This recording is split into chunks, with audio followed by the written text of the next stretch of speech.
Hello friends, তোমরা কেমন আছো? আশা করি তোমরা সবাই ভালো আছো। প্রতাপ একাডেমি কোচিং পরিবারে তোমাদেরকে স্বাগত। আমি প্রতাপ স্যার। আজকে আমি নিয়ে চলেছি যে সমস্ত স্টুডেন্টরা সিওর আন্ডারে ফার্স্ট সেমিস্টারে আন্ডার সিসিএফ এর মধ্যে পড়ছো, তোমাদের আজ অর্থাৎ 7 তারিখ থেকে তোমাদের কিন্তু ফর্ম ফিল আপ শুরু হয়ে গিয়েছে। চলো কিভাবে তোমরা ফার্স্ট সেমিস্টারে ফর্ম ফিল আপ শুরু করবে। প্রথমে তোমাদেরকে বলে রাখি, ইউনিভার্সিটি অফ ক্যালকাটার অফিসিয়াল ওয়েবসাইটে তোমাদের কিন্তু চলে আসতে হবে। এই ভিডিও ডেসক্রিপশন বক্সে আমি লিঙ্ক দিয়ে দেবো, সেখান থেকে তোমরা খুব সহজেই কিন্তু চলে আসতে পারবে। ক্যালকাটা ইউনিভার্সিটির অফিসিয়াল ওয়েবসাইটে তোমরা আসার পরে তোমরা নিচের দিকে আসবে। নিচের দিকে আসলে তোমরা দেখতে পাবে পোর্টাল ফর এরকমই একটি কিন্তু অপশান তোমরা পেয়ে যাবে। সেখানে তোমরা কিন্তু ক্লিক করবে। ক্লিক করার পরে তোমাদের সামনে কিন্তু আবারও একটি কিন্তু অপশান কিন্তু চলে আসবে। সেই অপশানে তোমরা কিন্তু ক্লিক করবে। ক্লিক করার পরে তোমাদের সামনে কিন্তু সিসিএফ সিবিসিএস চলে আসবে, 1+1+1 TAM চলে আসবে। তোমরা কোনটি সিলেক্ট করবে? তোমরা কিন্তু সিসিএফ এর মধ্যে পড়ছো, সিসিএফটা তোমরা সিলেক্ট করবে। সিসিএফ সিলেক্ট করার পরে তার পরবর্তীতে তোমাদের সামনে বিএ বিএসসি বিকম চলে আসবে। তোমরা যেই স্ট্রিমে পড়ছো সেই স্ট্রিম কিন্তু বেছে নেবে। আমি কিন্তু বিএ বিএসসি বেছে নিয়েছি, তোমরা কিন্তু দেখে নাও। এখানে তোমরা কিন্তু সেমিস্টার 1 দেখতে পাবে। সেমিস্টার 1 শুধু কেন তোমরা দেখতে পাচ্ছ, তোমাদেরকে বলে রাখি, আন্ডার সিসিএফ এর মধ্যে তোমরাই কিন্তু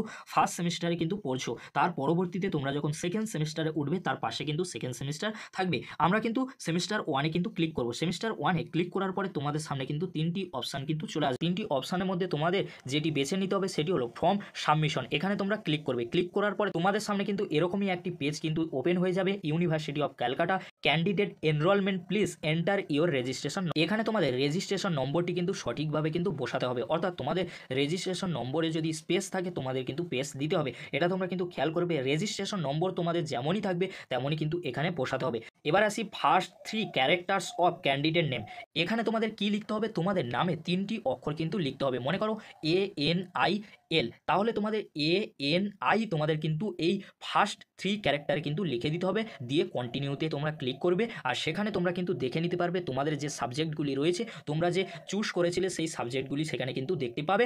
তোমাদের যদি কোনো সমস্যা থেকে থাকে সাবজেক্টে, তোমরা যে সাবজেক্ট চুজ করেছিলে সেই সাবজেক্ট আসেনি, তাহলে তোমরা কিন্তু কলেজে গিয়ে কমপ্লেন করবে। তার পরবর্তীতে তোমাদের কিন্তু চেঞ্জ করানো হবে। সব কিছু ঠিকঠাক থাকলে তোমরা কিন্তু সাবমিট করে দেবে। দিলেই তোমাদের কিন্তু ফর্ম ফিল আপ করা হয়ে যাবে। আর ফর্ম ফিল আপ করা হয়ে গেলে ওই যে পেজটি তোমরা কিন্তু প্রিন্ট আউট করে নেবে। এবারে তোমাদেরকে বলে রাখি, ফর্ম ফিল আপ কিন্তু করে নিলে, ফর্ম ফিল আপ করার পরে তোমাদের কিন্তু টাকা পে করতে হবে। তাহলে তোমাদের কিন্তু অ্যাপ্রুভাল লিস্টে নাম আসবে। তোমরা যদি ফর্ম ফিল আপ করে রেখে দাও তাহলে কিন্তু তোমাদের নাম আসবে না। তোমরা যখনই ইউনিভার্সিটিকে টাকা পে করবে তখনই কিন্তু তোমাদের অ্যাপ্রুভাল লিস্টে কিন্তু নাম আসবে। তার পরবর্তীতে কিন্তু অ্যাডমিট কার্ড তোমরা কিন্তু পেয়ে যাবে। অর্থাৎ অ্যাডমিট কার্ড তোমরা ডাউনলোড করতে পারবে। তার পরবর্তীতে তোমরা কিন্তু কলেজ থেকে সিগনেচার করে নেবে। সিগনেচার করানোর পরে তোমরা কিন্তু থিওরি এক্সাম দিতে পারবে। তোমাদেরকে বলে রাখি, 3টি পদ্ধতিতে তোমরা কিন্তু এক্সাম ফিস জমা দিতে পারো। SBI থ্রু তোমরা কিন্তু দিতে পারো, স্টুডেন্ট পোর্টাল থেকে দিতে পারো, ইন কলেজ থেকে তোমরা দিতে পারো। তোমাদেরকে বলে রাখি, এখানে তোমরা যখন পেমেন্ট করবে এক্সাম ফিস হিসেবে, তোমরা কিন্তু কোনো সাইবার ক্যাব কিংবা তোমাদের কলেজে কিন্তু যোগাযোগ করে নেবে। কারণ কলেজ কিন্তু এগুলি কিন্তু পরিচালনা করে থাকে। তাই তোমাদেরকে বলবো, কলেজ থেকে তোমরা কিন্তু জেনে নেবে যে আমরা কোথায় টাকা পে করব। SBI কালেক্ট থ্রু আমরা ইউনিভার্সিটিকে দেবো, না স্টুডেন্ট পোর্টাল থেকে দেবো, না ইন কলেজ অর্থাৎ কলেজ থেকে দেবো।